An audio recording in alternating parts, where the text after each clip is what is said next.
ఇప్పుడే జీ5 app download చేయండి. చూడండి మీ ఫేవరెట్ టీవీ షోస్ ఎప్పుడైనా ఎక్కడైనా. డాక్టర్ గారు, మరి ఈ మధ్య కాలంలో ఈ కొర్రలు అన్నవి బాగా ఫేమస్ అయ్యాయి. ఆరోగ్యానికి చాలా మంచిదని చాలా ఎక్కువ మంది తింటున్నారు కదా. మరి ఆ కొర్రలతో ఉప్మాని తయారు చేసుకునే విధానం ఏంటో ఒకసారి చూపిస్తారా? మామూలుగా ఉప్మా అంటే తాలింపేసి అందులో నీళ్లు పోసి ఆ నీళ్లలో కొర్రలేస్తారు, ఉప్మా అయిపోతుంది. మామూలుగా నీళ్ళల్లో ఉడికినప్పుడు ఉప్పు నూనెలు వేస్తే అక్కడ చప్పదనం అంతా పోయి టేస్ట్ వస్తుంది. మరి మనం అలాంటివి వాడము. మరి కొర్రల్లో ఉండే చప్పదనం పోవటానికి పుల్ల మజ్జిగతో కొర్రలు కాస్త ముక్కా చెక్కలు వేసి దాన్ని ఉడికించామనుకోండి, మజ్జిగ యొక్క కమ్మదనం కొర్రలకు పట్టి చప్పదనం పోయి ఉప్మా భలే బాగుంటుంది. ఓకే, స్పెషల్ టేస్ట్ సాల్ట్ లేకుండా ఎట్లా క్రియేట్ చేయాలంటే ఇలాంటి టెక్నిక్స్. మరి అలాంటి ఆరోగ్యకరమైన ఉప్మా చేసుకునే మార్గం చూడండి. మజ్జిగతో కొర్రలు ఉప్మా తయారు చేయడానికి కావాల్సిన పదార్థాలు: కొర్రలు 1 కప్పు, మజ్జిగ 2 కప్పులు, ఉడకపెట్టిన స్వీట్ కార్న్లు 1/2 కప్పు, వేపించిన పల్లి ముక్కలు 2 టేబుల్ స్పూన్లు, పచ్చిమిరపకాయ చీలికలు 2 టేబుల్ స్పూన్లు, నిమ్మరసం 1 టేబుల్ స్పూను, అల్లము తురుము 1 టేబుల్ స్పూను, మినప్పప్పు 1 టేబుల్ స్పూను, శనగపప్పు 1 టేబుల్ స్పూను, జీలకర్ర 1 టేబుల్ స్పూను, ఆవాలు 1 టీ స్పూను, మేగడ 1 టేబుల్ స్పూను, ఎండుమిరపకాయలు 2, కరివేపాకు కొద్దిగా, కొత్తిమీర కొద్దిగా. ముందుగా మనం తీసుకున్న కొర్రల్ని దోరగా వేపించాలి. సన్న సెక మీద అట్లా వేపించాక వాటిని కొద్దిగా చల్లారనిచ్చి గోరువెచ్చగా మిక్సీ జార్లో వేసేసి కొర్రల్ని మెత్తగా పొడిగా చేసుకుంటే ఉప్మాకి చాలా బాగుంటుంది అన్నమాట. అలా కొర్రల పొడి చేసుకుని దాంట్లో మజ్జిగ పోసేసి కలిపేసేసి నాననిస్తాం, కొంచెం దాన్ని పక్కన పెట్టుకుంటాం. ఇక ఉప్మాకి తాలింపు వేస్తున్నాం. ఒక నాన్ స్టిక్ పాత్రలో మేకడ వేసేసి అందులో జీలకర్ర, మినప్పప్పు, ఆవాలు ఇవి వేగిన తర్వాత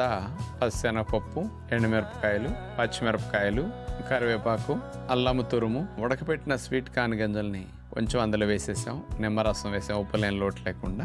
మజ్జిగలో నానబెట్టిన కొర్రల పొడిని తాలింపులో పోసేసాం. ఇది బొంబాయి రవ్వ ఉప్మా లాగా మెత్తగా సాఫ్ట్గా చాలా బాగుంటుంది. సిమ్లో పెట్టి మగ్గనిస్తే అందులో నీటి శాతం తగ్గి ఆ నీటితో చక్క కొర్రల పిండి ఉడికి ఉప్మా సిద్ధమవుతుంది. పైన వేరుసిన పప్పులు ముక్కా చెక్క, కొత్తిమీర చల్లేస్తాం. ఈ పప్పుల వల్ల ఉప్మా చాలా టేస్ట్గా బాగుంటుంది. అటు స్వీట్ కార్న్ గింజలు, ఇటు పల్లి గింజలు.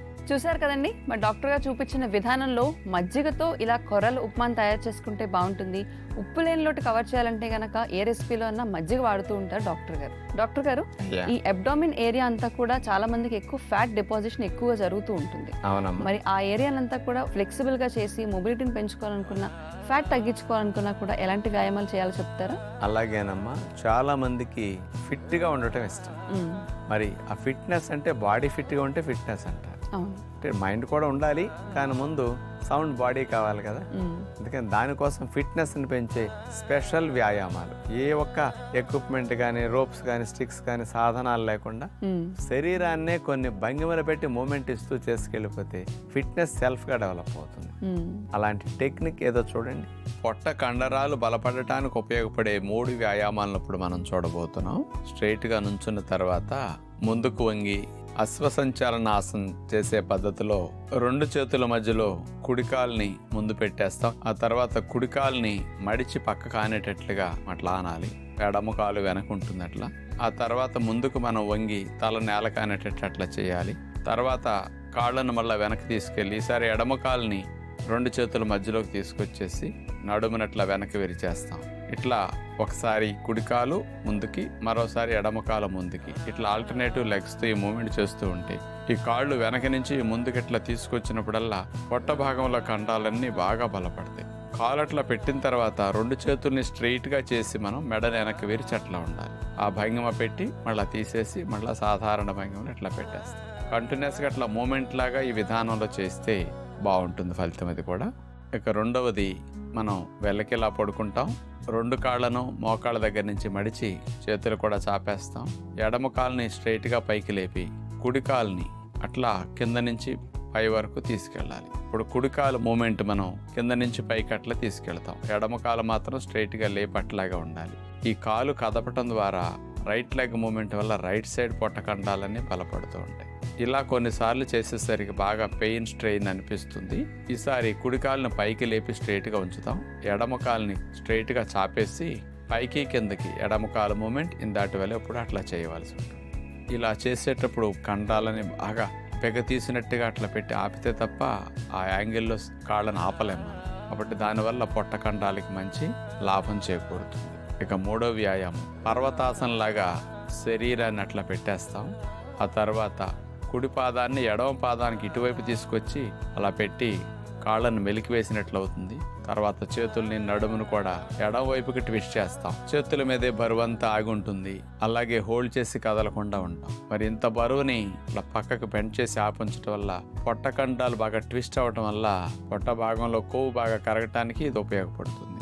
ఈసారి ఎడమ కాల్ని కుడి పాదం పక్క నుంచి అట్లా జరిపి ఆనిస్తాం. ట్విస్ట్ చేశాక కుడివైపుకి అట్లా మనం ట్విస్ట్ చేస్తాం, నడువుని మెడనన్నిటినీ కూడా. మరలా రెండోసారి అదే విధంగా రిపీట్ చేస్తే బాగుంటుంది. ఇట్లా 3-4 సార్లు అయినా చేయొచ్చు. కుడివైపుకి ఎడమవైపుకి అట్లా ట్విస్ట్ చేస్తూ ఉంటాం. పొట్ట కండాలకి బలాన్ని చేకూర్చే వ్యాయామాలు ఇప్పుడు వరకు చూశారు కదండి. డాక్టర్ గారు చూపించిన విధానంలో గనక కోర్ మొబిలిటీ ఎక్సర్సైజెస్ చేసుకుంటే గనక ఫిట్నెస్ని ఇంకొక నెక్స్ట్ లెవెల్కి తీసుకెళ్లొచ్చు. మరి ఆయన చెప్పినట్టుగా ఫిట్ బాడీ ఉంటేనే ఫిట్ మైండ్ ఉంటుంది కాబట్టి ప్రతిరోజు కాసేపు వ్యాయామాలు చేయడానికి అందరూ ప్రయత్నించండి. మనం సాధారణంగా మన సంస్కృతి సంప్రదాయాల్లో కర్పూరం అనేది చాలా ఎక్కువగా వాడుతూ ఉంటాం. హారతి ఇవ్వడానికైనా, దిష్టి తీయడానికైనా, దేనికైనా కూడా కర్పూరం అనేది ఎక్కువ వాడుతూ ఉంటారు. మరి కొంతమంది పచ్చ కర్పూరాన్ని నొప్పులు తగ్గించుకోవడానికి కూడా వాడుతూ ఉంటారు కదా. ఇలా ఎన్నో రకాలుగా ఉపయోగపడే కర్పూరం గురించి ఈ రోజు ప్రకృతి విజ్ఞానంలో మాట్లాడితే బాగుంటుందని నాకు అనిపిస్తుంది. తప్పనిసరిగానమ్మా. మరి ముందుగా డాక్టర్ గారు, ప్రకృతిలో లభించే దేని తీసుకున్నా కూడా కొన్ని కాంపౌండ్స్ అనేవి ఉంటూ ఉంటాయి. ఆ కాంపౌండ్స్ వల్లే వీటికి విశిష్టత అనేది వస్తూ ఉంటుంది కదా. మరి అలా కర్పూరంలో ఏముంటాయంటారు? మెయిన్గా 3 ఉంటాయమ్మా. Carbon, oxygen, hydrogen. ఈ 3 కలయికే అది మెయిన్గా ఇవి. కానీ అందులో ఉండే మెడిసినల్ ప్రాపర్టీస్ చాలా ఎక్కువ ఉన్నాయి. అందుకని మనకి ఆరోగ్యాన్ని ఇవ్వటానికి, ఇన్ఫ్లమేషన్స్ రాకుండా రక్షించుకోవడానికి, వాతావరణాన్ని శుద్ధి చేయడానికి అనేక రకాల ఫలితాలకి కర్పూరం ఉపయోగపడుతుంది. కాబట్టి అవి మెయిన్ బెనిఫిట్స్. ఓకే, దాని కొరకు మనం వాడుకోవటం చాలా మంచిదమ్మా. మరి డాక్టర్ గారు ఇప్పుడే మెడిసినల్ ప్రాపర్టీస్ అని చెప్పారు. మెడిసినల్ ప్రాపర్టీస్ ఉన్నాయంటే ఖచ్చితంగా కొన్ని కండిషన్స్కి కర్పూరం బాగా ఉపయోగపడుతుంది కదా. అవును. మరి అలా కర్పూరాన్ని ఎవరు ఎలా ఉపయోగించుకోవచ్చో చెప్తారు ఈరోజు ప్రేక్షకులకి? తప్పనిసరిగానమ్మా. నొప్పిని తగ్గించుకోవటానికి కర్పూరం బాగా ఉపయోగపడుతుంది.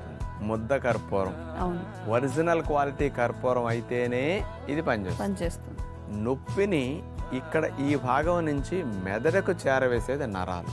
ఈ నొప్పి ఈ భాగం నుంచి నరాల కణాల్లో రిసెప్టార్స్ ఉంటాయి. ఆ రిసెప్టార్స్ ద్వారా వెళుతుంటాయి. నర్వ్ ఎండింగ్స్ ద్వారా, నర్వ్ రిసెప్టార్స్ ద్వారా వెళుతుంటాయి. ఈ కర్పూరంలో ఉండే కెమికల్స్ ఏం చేస్తాయి అంటే ఆ నొప్పిని మోసుకెళ్లే నర్వస్ని, ఆ రిసెప్టార్స్ని శాంతింపచేసి ఎక్కువ నొప్పి చేర్చకుండా తక్కువ నొప్పి మెదడుకి వెళ్ళేటట్టు చేస్తుంది. కొంతమంది పెద్దదాన్ని కూడా చిన్నగా చేసి చక్కగా ఎక్స్ప్లెయిన్ చేస్తారు. అలా అనమాట. అంత నొప్పిని కూడా ఇంత చిన్నగా చేసి కొంచెమేలే అన్నట్టు మెదడుకు చేరుస్తుంది అనమాట. అందుకని నొప్పి తీవ్రత మెదడుకి సమాచారం సరిగా అందనివ్వకుండా కర్పూరం చేస్తుంది అనమాట. చాలా మందికి ఒంట్లో రకరకాల నొప్పులు ఎక్కడున్నా ఆ నొప్పుల నుంచి ఉపశమనానికి న్యాచురల్ పెయిన్ కిల్లర్ లాగా కర్పూరాన్ని అప్లై చేసుకోవచ్చు. జీ5 యాప్ డౌన్లోడ్ చేసి అన్ని ఎపిసోడ్స్ పూర్తి ఉచితంగా చూడండి.